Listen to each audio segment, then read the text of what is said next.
Là, c'est peur. C'est aussi apprendre de ses erreurs pour pouvoir se nourrir, pour pouvoir évoluer. Si vous n'apprenez pas de vos erreurs, si vous n'apprenez pas de vos traumatismes, comment allez-vous évoluer? C'est pourquoi le thème central a été éclaté en ce thème, parce qu'il fallait mieux comprendre ce thème pour savoir comment nous allons vivre à présent. Parce qu'il faut bien avancer, il faut bien évoluer, il faut bien regarder de l'avant. Alors, le thème que nous avons est surmonter l'adversité, gérer les relations et préserver la santé mentale. Il faut déjà bien comprendre ce que c'est que surmonter l'adversité. C'est savoir exprimer ses émotions d'une façon à améliorer la situation. Parce que quand il y a une situation, il ne faut pas la gérer à la va-vite. Mais il faut prendre le temps. Il faut prendre le temps de l'analyser. Parce que nous, les femmes, souvent, quand il y a une situation, nous oublions que nous sommes là en tant qu'êtres conciliables, être conciliateurs. Nous allons gérer une situation à la va-vite et ça ne va pas bien se passer pour beaucoup de gens. Alors, surmonter l'adversité revient aussi à contrôler ses impulsions, de s'arrêter afin de gérer l'expression comportementale des pensées et des émotions avant de décider d'agir ou non. Savoir gérer dans le temps une gratification, savoir préserver malgré les difficultés. Lorsqu'on parle donc maintenant de santé mentale, parce que les gens ont souvent l'impression que c'est la santé physique qui est la meilleure. Mais si mentalement vous souffrez, je vous assure, même le physique en aura.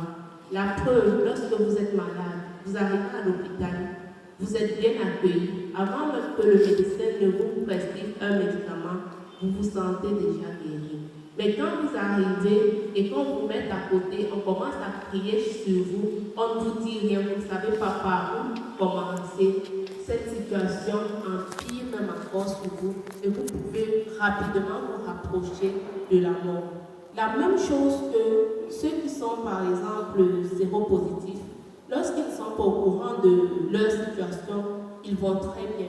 Mais une fois qu'ils sont au courant de leur situation, parce qu'ils ont peur d'être fustigés par la société, parce qu'ils ont peur d'être mis de côté par la société, le regard de la société, là encore, ça se passe très mal. Ils peuvent passer de vie à trépas. C'est la même chose que la pandémie à Covid-19 a créé chez nous. Vous savez, nous les Africains, nous avons toujours été des personnes vivant en société. Mais lorsque cette pandémie est arrivée, on nous a dit qu'elle se transmet même dans l'air. Ça veut dire que quand votre frère arrivait même et que vous imaginez qu'il a cette pandémie, vous allez le chasser. Vous n'allez même pas ouvrir la porte. Vous n'allez même plus pouvoir partager quelque chose avec lui. Donc pour surmonter donc cette adversité-là, il faut bien avoir des voies et des moyens. Il faut développer des stratégies pour surmonter cette adversité-là. Donc nous allons donc dire que ce thème pose la problématique des relations interpersonnelles dans le processus de communication des consciences collectives. Qu'est-ce qui devrait fonder nos relations interpersonnelles pour nous éviter d'être passifs des problèmes de santé mentale? Vous savez, l'altérité est le fondement de la vie solide ou la vie en couple. En effet, lorsqu'une, deux ou trois personnes déjà sont réunies ensemble, il se dégage déjà l'influence de l'adversité qu'il convient de gérer. Pourquoi? Parce que nous ne pensons pas de la même façon. Si nous sommes deux dans cette salle, nous allons gérer une situation de deux manières différentes. Si nous sommes 4, 5, 10, ainsi de suite.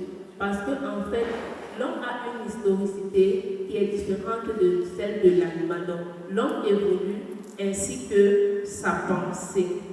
Alors, il convient de se gérer et de comprendre l'autre, d'accepter l'autre tel qu'il est et d'avoir une communication des consciences qui définit autrui comme un autre moi.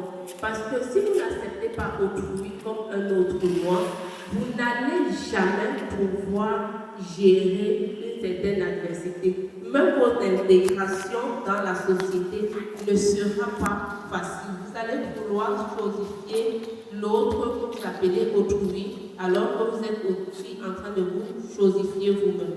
La meilleure façon de mieux comprendre, c'est de créer des liens d'amitié, de solidarité, de sympathie et d'empathie. Quand vous créez déjà tous ces liens-là, ça veut dire que tout simplement, vous comprenez autrui et vous essayez de vous cerner mutuellement. L'instrument le plus efficace pour définir ces liens avec autrui, n'est que le dialogue. Même dans nos familles, même dans nos couples. Lorsqu'il n'y a pas de dialogue, nous allons voir que les familles deviennent disparates. Les couples commencent à se séparer. Pourquoi? Parce qu'il n'y a pas de dialogue. Le dialogue et la communication devraient vraiment être la base de tout pour un début de solution pour surmonter l'adversité. On ne pourrait surmonter l'adversité qu'en dialoguant avec l'autre et en lui donnant de l'estime et en le respectant.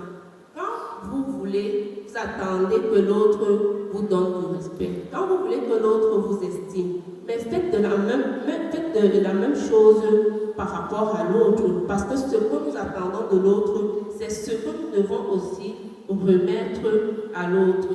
De même qu'on saurait surmonter l'adversité qu'en les affrontant en face pour mieux les cerner. Vous savez, lorsque beaucoup de gens ont tendance à vouloir fuir certaines situations de la vie, quand vous fuyez les situations de la vie, vous n'allez jamais les cerner. Vous n'allez jamais évoluer parce que même après 10 ans, vous n'aurez pas dépassé ces situations-là. Alors, il faut faire face à ces différentes situations de la vie pour mieux les cerner, pour mieux comprendre et pour aller de l'avant. Que ce soit dans des différentes façons de voir la vie, l'être humain doit avoir la capacité de réfléchir, de penser, de développer son savoir-faire et en même temps son savoir-être. La plupart des problèmes sociaux entre les humains naissent de l'absence du dialogue et de la recherche de la connaissance de l'autre comme un partenaire social. Et ce relevant des obstacles et des difficultés essentielles viennent la paresse. Lorsque nous développons la paresse, regardez par exemple notre période d'après-Covid, si nous pouvons dire ça comme ça. Ceux qui n'ont pas baissé les bras sont allés de l'avant parce que beaucoup de personnes ont perdu des choses, des entreprises qui ont été fermées, des enfants qui n'ont pas pu avoir une bonne santé parce qu'il y a eu une pandémie. Mais certaines personnes n'ont pas baissé les bras et elles sont peut-être, pour celles qui avaient des grandes entreprises, sont entrées plutôt dans les petites et moyennes entreprises. Certaines sont entrées dans les petits métiers afin de garder la tête haute. Et la plupart des temps, c'est quoi? Le regard est souvent rivé sur la femme. La femme n'a pas le cœur de l'homme. L'homme peut baisser les bras. Mais lorsque la femme va voir les enfants crier, lorsqu'elle va voir son propre mari crier, elle va se dire qu'il faut bien qu'elle fasse quelque chose pour l'évolution de sa famille, pour maintenir sa famille dans un certain équilibre. Alors ce soir, vous deviez bien comprendre, vous devez savoir que l'importance dans la vie est de faire appel au potentiel le plus élevé de l'homme. Celui de transformer une tragédie personnelle en une victoire, une souffrance en une réalisation. Pourquoi cette importance-là? Prenons vraiment l'exemple du cas échéant, la pandémie. Ceux qui n'ont pas pu transformer les traumatismes en une situation positive sont encore jusqu'à aujourd'hui au pied de la souffrance, en train de se morfondre sur tout ce qui s'est passé. Par contre, ceux qui ont pu tirer profit de cette situation-là sont en train d'évoluer. Je vais donc vous poser quelques questions et vous aurez le temps à la maison d'essayer de projeter par rapport à cette question et vous essayerez de trouver des réponses pour évoluer. Faites une pause et réfléchissez à cette question dans votre vie. Comment réagissez-vous face à l'adversité? Avez-vous la capacité de vous adapter afin de surmonter les obstacles que vous rencontrez ou laissez-vous submerger par le stress et les émotions? Combien de fois au cours de la semaine avez-vous pensé, si je dois reprendre le travail, pourquoi je ne m'en sors pas? Combien de fois avez-vous ressenti une tension dans vos mâchoires, votre nuque, vos épaules ou vos bras? Combien de fois avez-vous ressenti un emballement dans votre rythme cardiaque? Éprouvez-vous des difficultés à vous endormir ou alors vous êtes-vous réveillé à 4 heures du matin pour ruminer les idées noires jusqu'au petit matin? Combien de fois avez-vous été confronté à une forte charge émotionnelle sans avoir la capacité de prendre le décision?